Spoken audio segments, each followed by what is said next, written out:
I should have known something was off the moment I stepped into the house. The air was too thick, the kind of heavy silence that isn't really silence at all, more like the calm before a goddamn storm. Family gatherings weren't supposed to feel like this. They were meant to be loud, chaotic, full of bad jokes and burnt casseroles. But this was different. My little girl, Emily, wrapped her arms around my waist as soon as she saw me. Tight, desperate, like she was holding me together before I even knew I was about to fall apart. "Hey, pumpkin!" I ruffled her hair, smiling. "What's wrong?" Her hands gripped my shirt tighter. "Dad, just stay here. Okay? Please." That should have been my second red flag. I frowned, but before I could question her, I heard laughter from the kitchen. My wife's laugh, Ashley. The same laugh that used to be mine. The one she used to save just for me. But this time it had a different edge to it.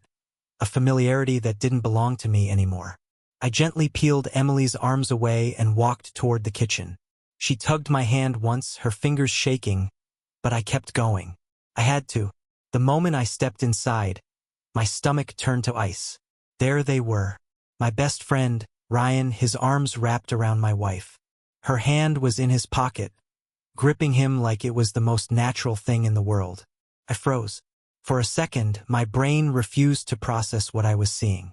It was like my mind was rejecting reality, like the wires got crossed and maybe, just maybe, I was hallucinating. Because there was no way. No. ****ing. Way. Ashley turned to me, completely unbothered. Not a hint of shame. No guilt. Just that same cocky smirk she used to flash at me when she got away with something small. Buying another pair of expensive shoes, skipping out on chores. But this was something else entirely. She tilted her head. "Oh, you finally noticed?" she mused. Like I was the dumbest man on the planet. "Took you long enough." I blinked. "What?" She rolled her eyes, sighing dramatically, like she was tired of my stupidity. "I've been cheating on you for years, Michael, and you never noticed. Not once." Ryan didn't even have the decency to look ashamed.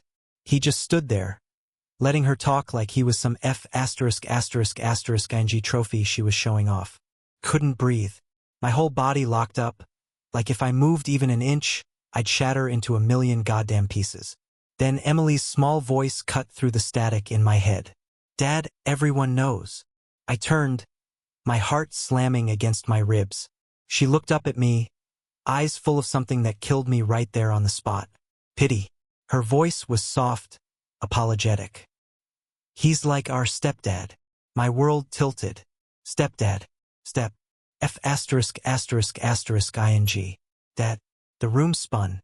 I had to grip the edge of the counter to keep myself upright. My daughter, my own flesh and blood, had accepted this piece of into our lives while I walked around like a blind idiot, completely unaware. Ashley smirked again, like she was enjoying the way I crumbled. "You were too busy being the good husband," she mocked. "So predictable. So boring." My fists clenched. Every muscle in my body screamed at me to do something. Yell. Break something. Wipe that smug look off her face. But I didn't. Instead, I turned around and walked out. Not because I was weak. No, because I needed to grab one thing. The thing that would make this betrayal worth it. The thing that would make them regret ever thinking they could play me like this. Revenge. And I was gonna make it epic. I didn't slam the door when I left. I wanted to, but I didn't. That would have given them too much satisfaction.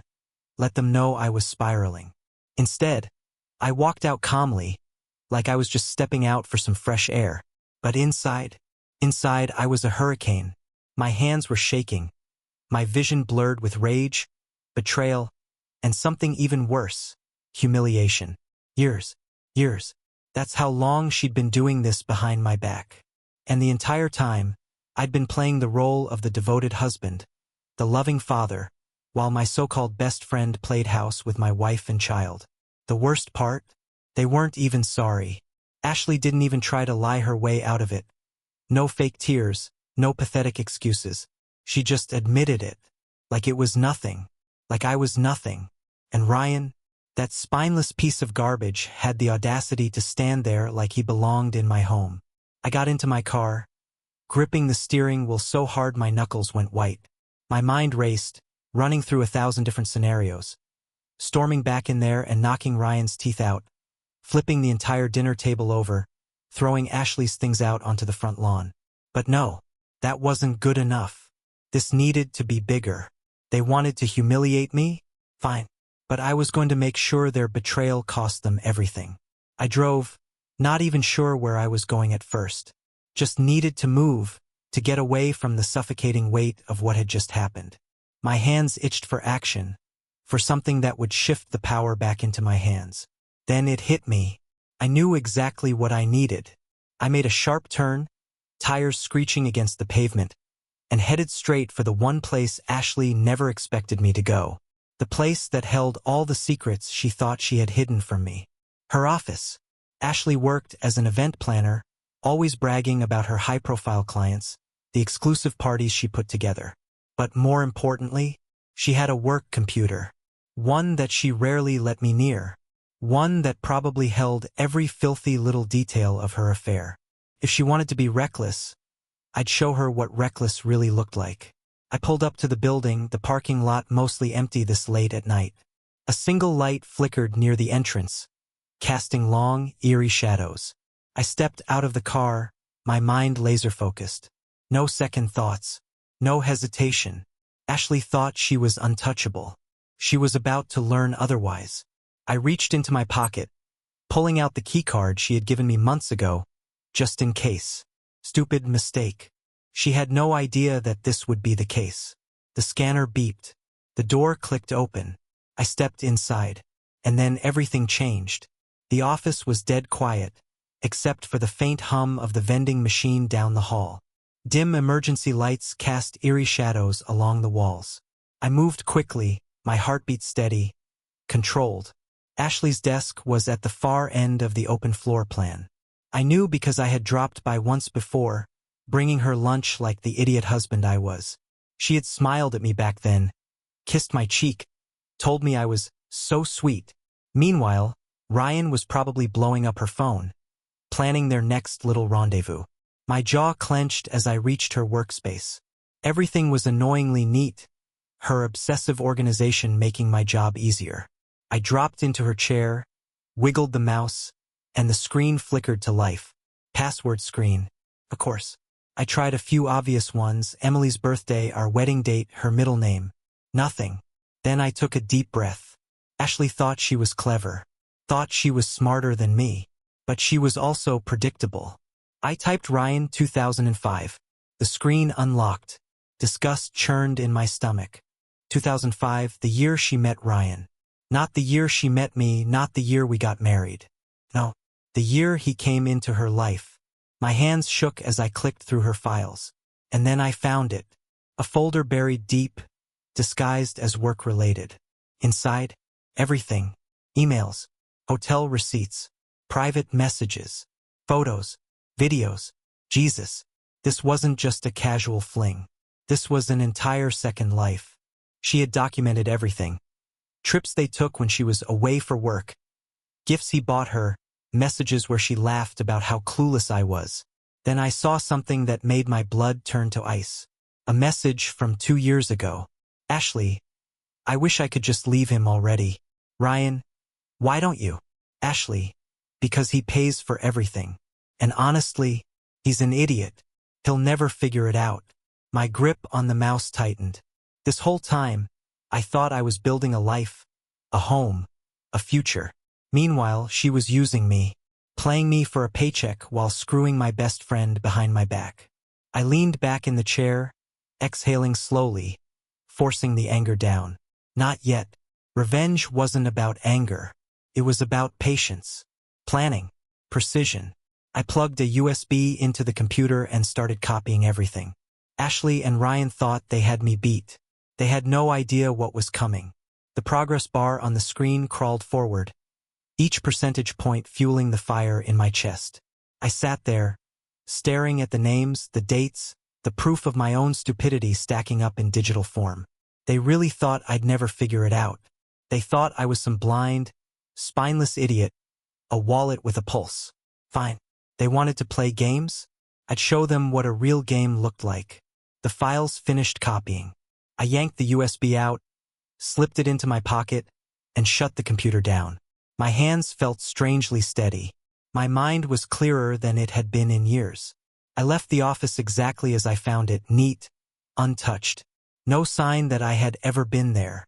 Ashley might have been reckless, but I wasn't. As I walked back to my car, a thought hit me. Emily. She had known. Not just for a few weeks, not for a few months. Years. My daughter had grown up watching her mother sneak around, had known about Ryan and kept it from me. Maybe because Ashley had convinced her it was normal. Maybe because she was scared. Maybe because, to her, I really was just a fool who didn't deserve the truth. My stomach twisted. That wasn't her fault. That was Ashley's doing. But I'd fix that. I got into my car, the weight of the USB drive in my pocket like a loaded gun. Because it was. Ashley and Ryan had spent years screwing me over, making a joke out of my life. But they forgot something. The best revenge isn't loud. It doesn't come in the form of screaming or fighting or throwing punches. The best revenge? It's quiet. It's patient. It's the kind of thing that leaves them blindsided, watching as everything they built together turns to ash.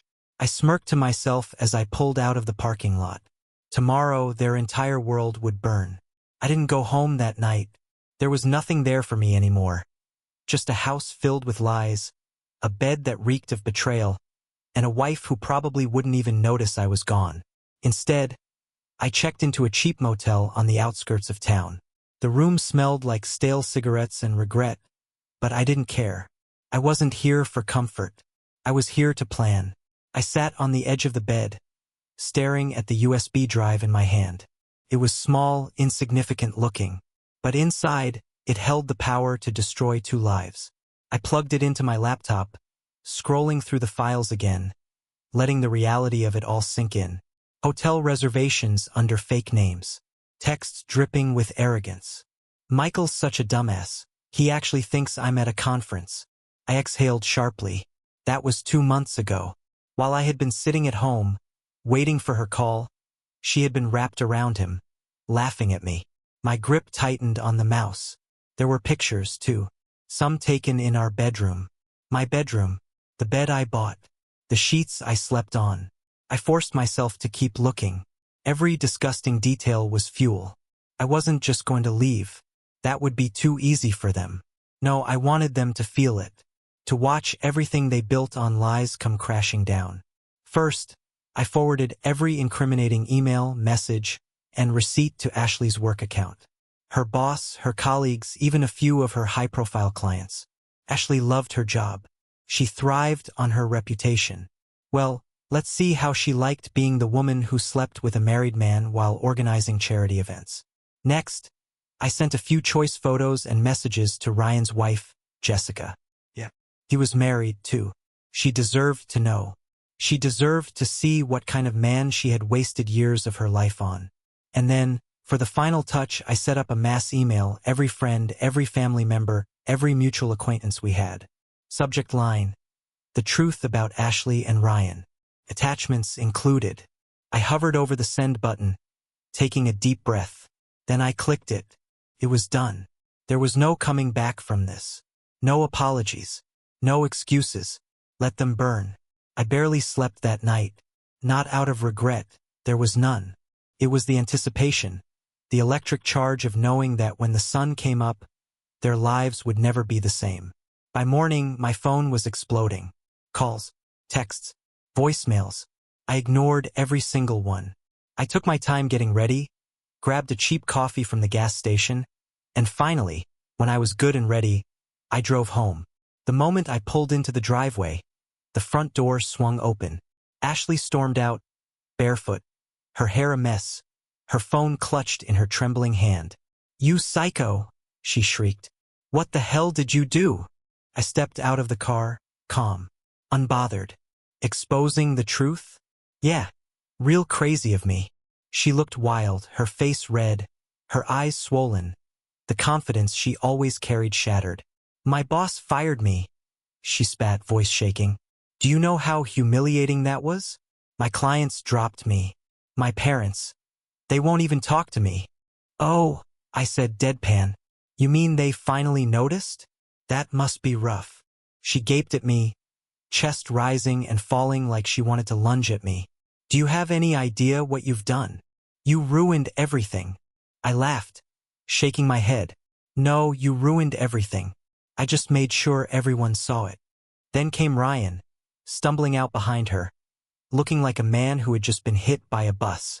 You piece of... I held up a hand. Careful, Ryan. You don't want to piss me off more than you already have. His lip curled. Jessica left me. I smirked. Good for her. She deserves better. He took a step forward, fists clenched, but Ashley grabbed his arm, stopping him. Please, she whispered, switching tactics. Michael, let's just talk about this. I stared at her, feeling nothing but disgust. She really thought there was a way out of this. I pulled the house keys from my pocket and tossed them onto the ground between us. I already packed my stuff, I said. You can have the house. You and your step-boyfriend. Ashley's breath hitched. You're leaving. I smiled, but it didn't reach my eyes. Oh, now you care? She opened her mouth to speak, but I didn't let her. I want a divorce, I said, final and absolute. You can keep this house. Keep him. Keep your miserable, ruined life. I'm done. I turned, walking back to my car, leaving them both standing there in the wreckage they created. Emily was staying with my sister. She had called me last night after seeing the email. She cried, apologized, told me she was scared, that Ashley had convinced her I wouldn't believe her. I told her the truth. None of this was her fault, and from now on it was just her and me. I started the engine, taking one last look at the two traitors standing on the porch, their world crumbling around them. Then I drove away, and for the first time in years I felt free.